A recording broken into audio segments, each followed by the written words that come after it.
So on public demand, some of you were asking, so that is the reason I am posting this video. This is just a recap or revision of the first lesson, that is electricity. Now in electricity, we know electric current is the flow of electric charges. The flow of electric charges is called electric current.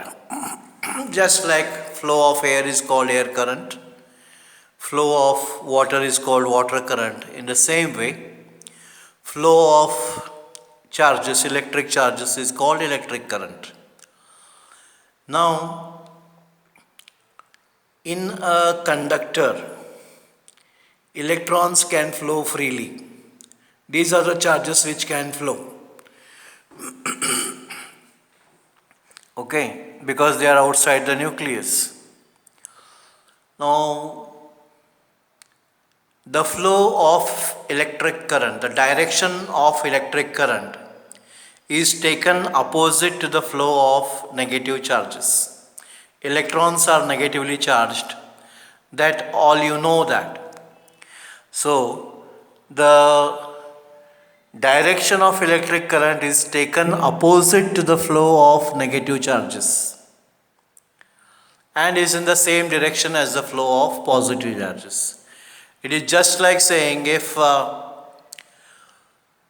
negative charges flow from east to west, then positive charges will be apparently flowing from west to east. In this way it is. And the SI unit of electric charge is Coulomb. What is the SI unit of electric charge? The SI unit of electric charge is Coulomb. Okay. And 1 Coulomb is equal to the charge present on 6 into 10 raised to 18 electrons. So 1 Coulomb is the charge present on 6 into 10 raised to 18 electrons.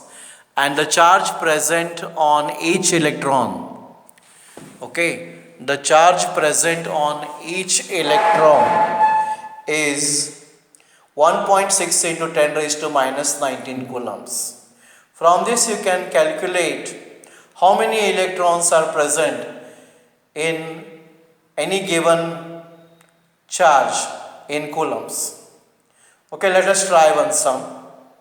Okay. Now suppose we consider a question like this. Calculate the number of electrons present in 9.6 coulombs of charge. For this you can use this equation, Q is equal to N into E, where Q is the charge in coulombs, N is the number of electrons, and E is the charge present on each electron. So we'll use that, Q is equal to NE. Q, the number of coulombs present, is 9.6. N, number of electrons we need to find, and charge on each electron we know is 1.6 into 10 raised to minus 19. So N is equal to 9.6 upon 1.6 into 10 raised to minus 19. So you can cancel this, 16 ones are 16 6 are. So you get 6, and when you transfer this 10 raised to minus 19 up, it becomes 10 raised to plus 19. So 6 into 10 raised to plus 19 is the number of electrons present in 9.6 coulombs of charge. In this way you can calculate the number of electrons present in any amount of charge given using this formula, Q is equal to NE. Then electric current definition. Definition of electric current is defined as the rate of flow of electric charges. And electric current is denoted by the letter I. Okay, electric current is denoted by the letter I. So you can write I is equal to rate of flow of electric charges, that is Q upon T. Charges are represented by the letter Q. T is the time. So it becomes Q is in charges is in coulombs, is in this time is in seconds. And the SI unit of current, okay, the SI unit of current is ampere or ampere. So let us define 1 ampere. This Q upon T becomes 1 when coulombs is also equal to 1 and time is also equal to 1. So how do we define 1 ampere? 1 ampere is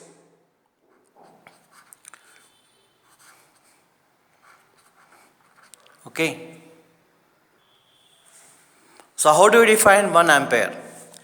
Okay, this I will become equal to 1 when coulomb is also equal to 1 and time is also equal to 1 second. So if 1 coulomb of charge flows through any cross section of the conductor in 1 second, the current is said to be 1 ampere. Okay, so if 1 coulomb of charge flows through any cross section of the conductor in 1 second, then we say that the current flowing is 1 ampere. Now after current, we will see which is the instrument that measures current. The instrument that measures current is ammeter. So ammeter is the instrument which measures current. And ammeter is denoted by this symbol. You know this, isn't it? Ammeter is denoted by this symbol. And ammeter is always connected in series in the circuit. Now it should always be connected in series in the circuit because current flows through the conductor, that is inside the conductor.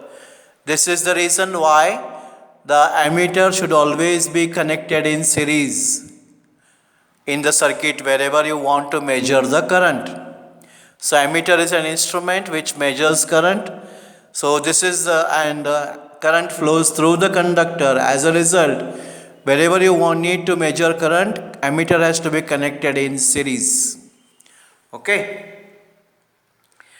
And after that, we will see what is potential difference.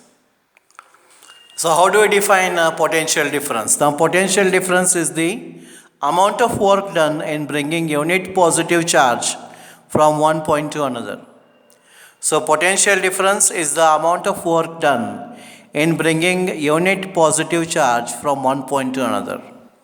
So potential difference is equal to work done, unit positive charge. Unit means one unit positive charge.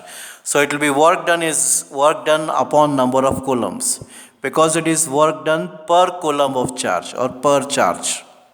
So the SI unit of potential difference is volts. So volts is equal to joules upon coulombs. Work done is in joules. So 1 volt is equal to 1 joule upon 1 coulomb. So from this, how we can define 1 volt? 1 volt is if 1 joule of work is done in bringing 1 coulomb of positive charge from one point to another, then the potential difference between those 2 points is said to be 1 volt. Okay. And the instrument which measures potential difference is a voltmeter. The instrument which measures potential difference is called what? Voltmeter. Voltmeter measures potential difference. And potential difference is always across the conductor, or it is between 2 points. This is the reason why voltmeter has to be connected in parallel only in the circuit wherever you want to measure the potential difference. So potential difference is measured across 2 points. Across means between 2 points. So between those 2 points only you have to connect the voltmeter. So voltmeter is always connected in parallel wherever the potential difference has to be measured. Okay, this is the reason why potential or voltmeter should be connected in parallel in the circuit. And you know, voltmeter is always is denoted by this symbol. Okay, voltmeter is denoted by this symbol. Next we will see what is meant by a circuit. Now circuit is a closed and continuous path for electric current to flow. So what is a circuit? A circuit is a closed and continuous path of electric current. It should be closed means it should be round. It should go round and round like this and come back. But in between there have to be many devices like resistors, capacitors, inductors, okay, and batteries and all this. So this is a closed and continuous path that is called a circuit. And the symbols for various electrical instruments, or what you can call them as a devices, is given on page number 203, that you can see in your book on page number 203. Now I will start with the Ohm's law. Now we'll see what is meant by Ohm's law. Now Ohm's law, it states that the current flowing through a conductor is directly proportional to the potential difference across its ends at constant temperature. So what does the Ohm's law state? Ohm's law states that current flowing in a conductor is directly proportional to potential difference across its ends, but at constant temperature. So from this, what you can write? So if you take V upon I, the ratio, then that becomes equal to constant. But this has to be at what? Constant temperature. And this constant V upon I, we call it as R. And R is what? Resistance of the conductor. Okay, R is resistance of the conductor. From this, V is equal to IR, and this is the equation of Ohm's law, or mathematical formulation of Ohm's law. And what is resistance?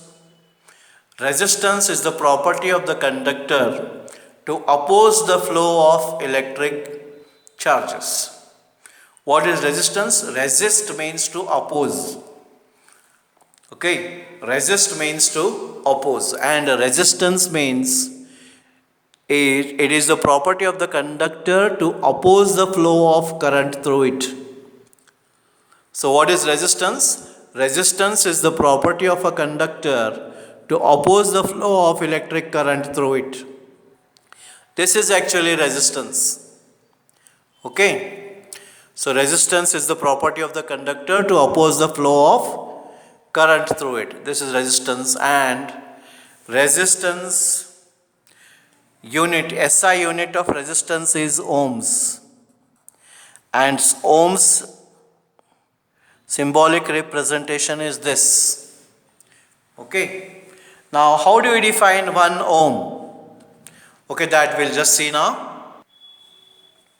So we know resistance is equal to V upon I. V is volt, I is ampere, and if we want 1 ohm, then it should be 1 volt upon 1 ampere. From this we can define 1 ohm. Okay, if 1 ampere of current flows through the conductor, when the potential difference across it is 1 volt, then the resistance of the conductor is said to be 1 ohm. Okay, if 1 ampere current flows through the conductor, when the potential difference across it is 1 volt, then the resistance of that conductor is said to be 1 ohm. Okay, now we will see the factors on which resistance of a conductor depends. The factors on which resistance of a conductor depends are: first one is length of the conductor, second one is area of cross section, third one is material of the conductor, fourth one is temperature of the conductor. First is, it depends on the length. Okay, resistance is directly proportional to the length of the conductor. So resistance of a conductor is directly proportional to its length. As the length goes on increasing, its resistance also goes on increasing. Second is, resistance is inversely proportional to area of cross section. That is, as the area of cross section goes on increasing, resistance goes on decreasing. That is, the thicker the wire, then resistance will be lesser. Thinner the wire, resistance will be larger. And area of cross section of a conductor, we normally take it as area of circle, that is pi r square.